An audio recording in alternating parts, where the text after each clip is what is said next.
ya kipindi Afrika Mashariki papa hapa KTN News.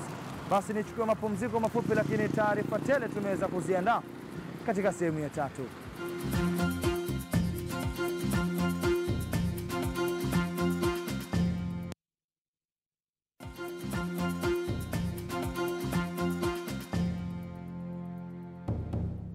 Karibu tena mtazamaji kwenye kipindi Afrika Mashariki, na iwapo basi ndio unajiunga nasi, kipindi ni Afrika Mashariki papa hapa KTN News kwa sasa, tukiwa katika sehemu ya tatu na mimi Francis Mtelaki.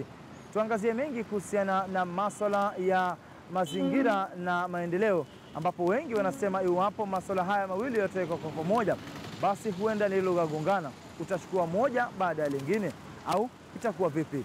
Mark na Maswa na maelezo kuhusiana na masuala haya mawili muhimu.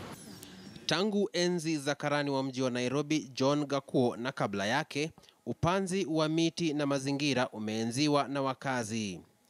Lakini ukataji wa miti umewashangaza sio tu wakazi, lakini pia wana mazingira. Hii ni barabara kuu ya Mombasa Jumamosi tarehe 6 Januari mwaka huu. Ukataji wa miti ukiendelea eneo la kutoka njia panda ya Airtel Southern Bypass ukielekea uwanja wa JKIA. Naye waziri wa barabara akieleza kuwa ukataji huu ni baadhi ya heka za kuandaa barabara hiyo kwa upanuzi utakaoanza uwanja wa Jomo Kenyatta kwenda barabara ya Rironi, barabara ya Likoni na barabara ya Southern Bypass. So you're going to see more clearance of that corridor all the way from Jomo Kenyatta Airport to Riloni, and so don't be surprised when you see trees being cut off. Kwa sasa idadi ya miti iliyokatwa haipo bayana, lakini wana mazingira wameinua bendera ya kuwa kila mti unaokatwa una athari kwa mazingira pamoja na sura ya mazingira ya jiji.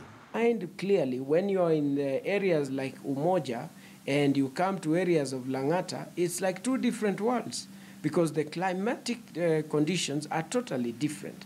The air quality is totally different. This pollution must be dealt with by the number of trees and the forest cover that we increase. Kwa mtazamo wake, miti mingi barabarani hukatwa kwa sababu ya kupandwa pasi na kutazama mipangilio ya maendeleo ya siku za usoni au master plans.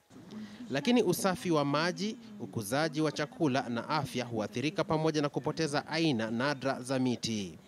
You find that Kenya has got a genus of about 2,000 trees in Kenya, and with about maybe 7,000 species.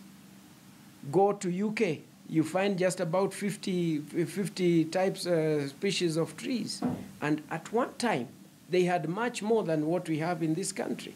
Takwimu za punde zaidi kuhusu misitu nchini zaweka kaunti ya Nyeri nambari 1 kwa 38%, Elgeyo Marakwet kwa 37%, huku maeneo kama Siaya yakivuta mkia kwa 0.1%. It will bring deforestation.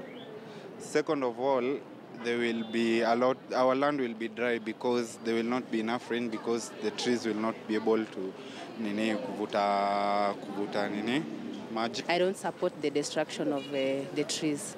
It's like now we are destroying our environment. And we will remember, you were told to, if you cut one tree, you have to plant two. So it is not right. Kwa sasa ujenzi umepewa kipaumbele ikilinganishwa na mazingira, lakini tofauti za hali ya anga jijini wakazi wanafahamu.